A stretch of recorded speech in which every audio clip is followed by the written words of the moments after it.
Hello, TFR Nation, Gabe, and I'm here to bring you guys another reaction, fresh off the presses. It's going to be our review for...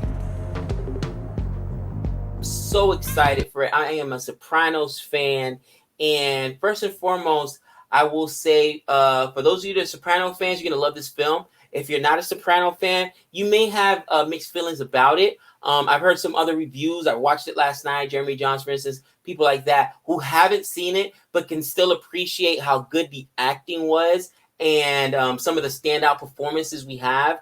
I want to get right into this. I'm going to give a spoiler and then a non-spoiler review of this film. So I'm going to let you know when spoilers are coming. So those of you that are Sopranos fans and don't want to be spoiled, or maybe those of you who don't want to watch this and maybe want to watch the original series, I'll let you know when spoilers come. But basically, this is talking about, it's a little almost misleading, right? Because even if you see some of the posters on IMDb, some of the posters online, it says, you know, who made Tony Soprano. But really, the story doesn't revolve as much around Tony Soprano as you would think it did. It really revolves around Dicky Montasante realizing who he is. And I didn't realize, at least not from what they talked about in The Sopranos, how he was actually like the head of this organization for a while, right? He was actually above Junior and John Barentho's character, who's Johnny Soprano, Johnny Boy Soprano, that's Tony's dad.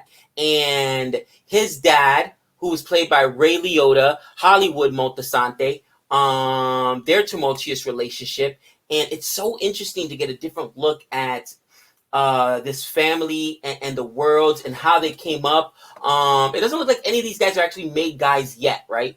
Because they talk about how, and you'll find out in the movie later on, Dicky's uncle is in jail for killing a made guy, right? A made guy in their own family. So realistically, you see how that happens, and that goes on to continue, and we find out in The Soprano how made guys are killing each other all the time, right? They all break the rules. So Tony talks about all the old school rules in the show, and we're talking about The Sopranos, how he feels he came in at the end of a good thing, but you realize how from the very beginning, they don't really follow their own codes, right? And it's such an interesting film. Real quick synopsis of the story. It takes place during the 1960s. I want to say it was like the 1960s and 70s. The riots that they happened in Newark, New Jersey, after a black guy was stopped by the cops or whatever, and I guess they beat him to death or something to that effect. And there were the riots in town, and seeing how the Sopranos, who are gangsters and actually work with a lot of the black mobsters and gangsters in that town, running numbers. Dicky Montasante, that's what he did. He was a numbers runner at the time. Well, not numbers runner. He organized the numbers, I should say. How that strained the relationship there. And then, of course, they end up going to war with each other. With that being said, it talks about his rise and fall, Dicky's eventual rise and fall, how the greatest enemy is always within, and we learned that in The Sopranos many a times, and how that impacted Tony. Now, don't get me wrong, Michael Gandolfini, James Gandolfini's son, is in this, and he does a fabulous job. I mean, some of the standout lines he gives are amazing. There's this one scene when he is arguing with his friend. I think it might have been even a young Jackie Aprile or somebody to that effect. You know, they get into kind of like a physical confrontation. You can tell by his demeanor. And what'd you say? It's amazing. It's amazing. Hey, jerk off. What'd you say? That was Tony Soprano right then and there. John Barentho also does an amazing amazing job with the character of Johnny Boy Soprano. I've been a fan of his since the Punisher, since The Walking Dead. He is such a great actor. He himself says the best thing that could happen was he got killed off The Walking Dead as Shane after that second season. And, you know, his star has risen ever since. He's a really, really good actor, and I'm a big fan. The guy who plays Dicky Montasante, Alessandro Nivola, I've never seen him acting. He is absolutely amazing.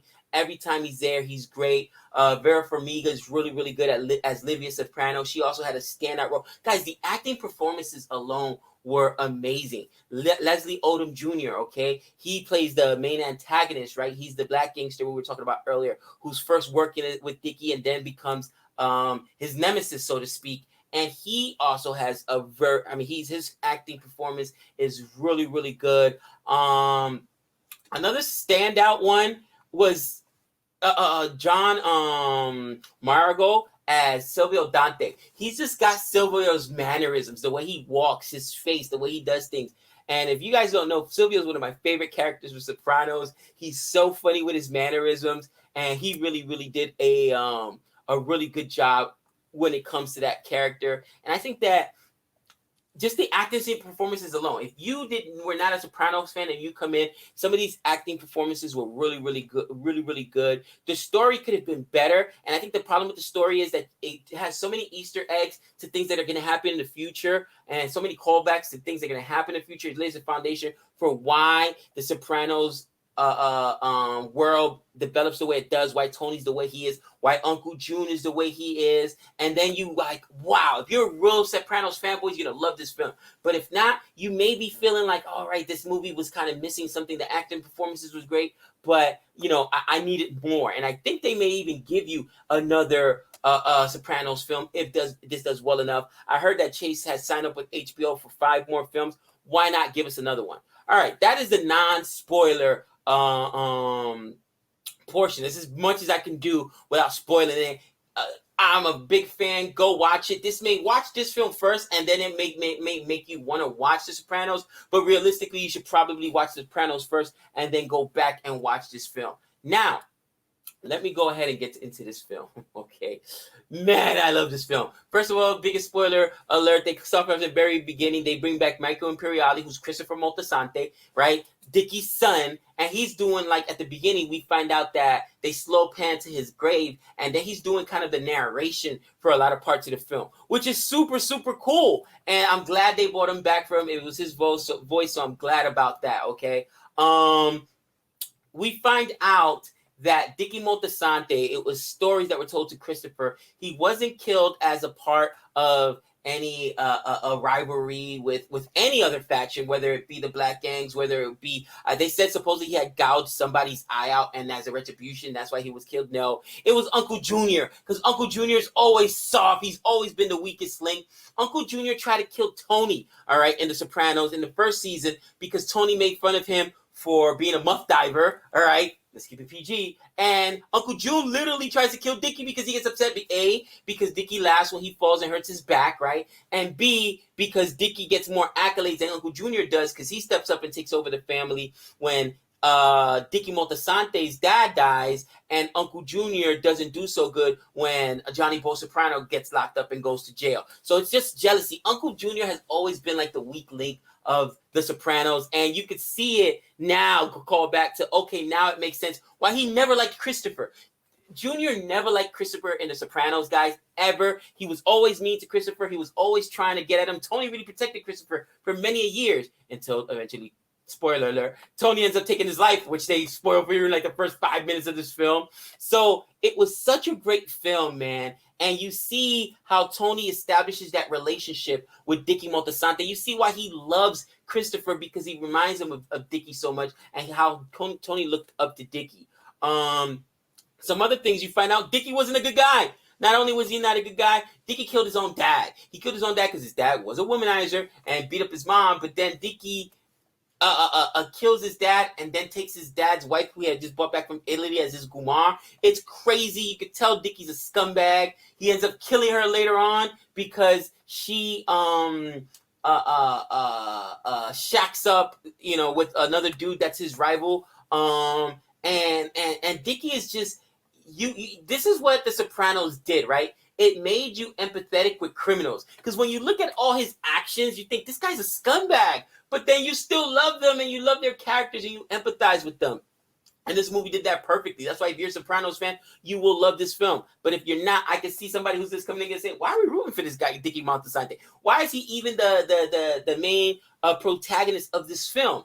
And man, he did such a good job. The acting, as I mentioned earlier in the non-spoiler review, he was so good. It was amazing. Going back to Tony, you realize that this film isn't necessarily about Tony. He comes in later on, but you get the young Tony. There's a couple of great scenes in there when Tony's a teenager specifically, and like Christopher only ever cries around Tony. And then one of the grandmothers on the table is like, well, babies know things from the prior life. They bring things with them. Spoiler alert, Tony ends up killing Christopher, right? It's a foreshadowing of how tumultuous their relationship would be and how it would ultimately end.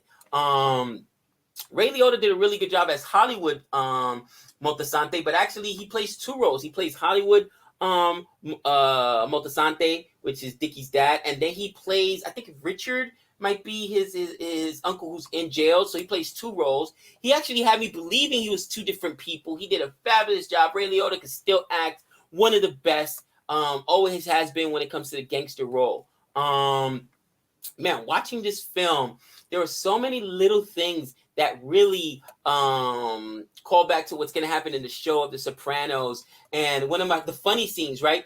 You got Silvio Dante, you got Paulie Walnuts, you got Dickie, and I forget who's the other person in there. Maybe if it was Big Pussy, yeah, Pussy Bumpantero. And they throw a guy on the table, and they're about to take this guy's teeth out with a drill or whatever, something crazy like that. And Paulie's like, I just got the suit. Always Paulie. And of course, he gets upset when blood gets on his suit. And you see the Paulie mannerisms right there. It's hilarious. And then I say Tony was actually Dickie, but you can see that's always been a Paulie Walnuts kind of thing. Silvio, the toupee, right? We've seen here that Silvio's bald because his hair was always too perfect in The Soprano. Everybody knew it was a toupee. And he has he starts off bald right there with the comb over. Eventually he gets a toupee in this film. And then as they're beating a guy to death, the toupee's all over the place. Like those things are so funny to me, man. There was, again, I think the Uncle Jr. Reveal at the end was awesome because we find out like towards the end, and we all knew that how Dickie Moltisanti was gonna die, right? They said it was him coming home to bring a crib for Christopher. It was not. It was hot plates, or tray TV dinners or trays or something like that. And he's killed right in front of his own driveway. And at first you think, oh no, it's because of the rivals with Harold, who was Leslie Odom Jr.'s character, but it wasn't, because how would they even know where he lives? They don't got that kind of power. They don't got that kind of muscle. And you find out it came from within. Uncle Jr., as usual, being a scumbag that he is. And it's just more of the same in the future where, he ends up trying to kill Tony.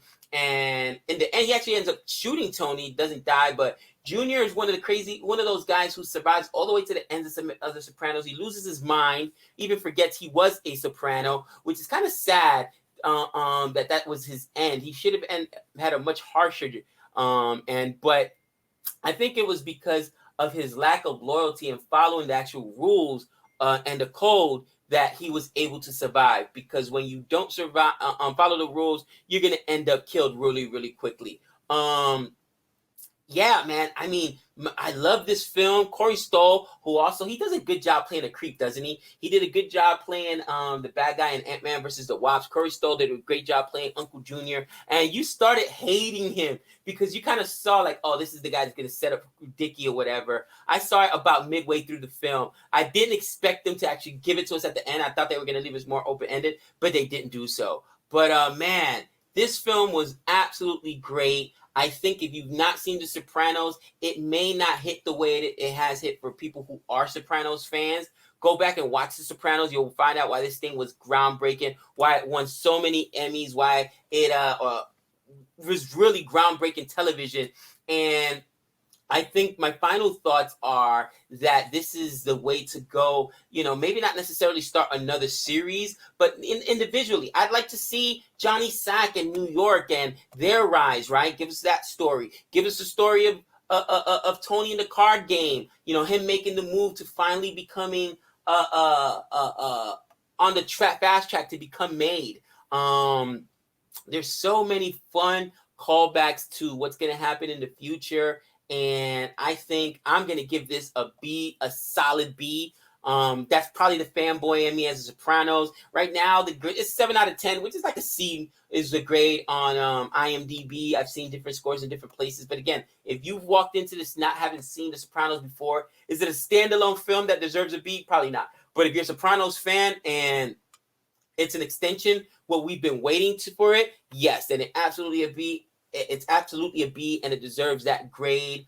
Man, John Barenthal, he's become such a fun actor. Again, commanded the scene. Ray Liotta, this guy who I'd never heard of before, who's the lead role, right? Alessandro Nivolo. And again, Via Farmiga did a great job. Let's give Michael Gandolfini some credit, guys, because he stepped into his father's role literally, and that's some big shoes to fill. And I think he held his own as an actor. I really do. I'd love to see like even a spinoff. Maybe you do give us a series, not a full Sopranos season, but maybe 6 episodes or whatever. You know how they're doing that kind of thing of a limited engagement of them becoming Sopranos, right? Them becoming made, him, Jackie Aprile, that was kind of his right hand man as they were growing up as kids, taking down the card game. I think that's probably where you would go with it next. If not, you go to the other faction that was big in the Soprano, New York. They did mention Carmine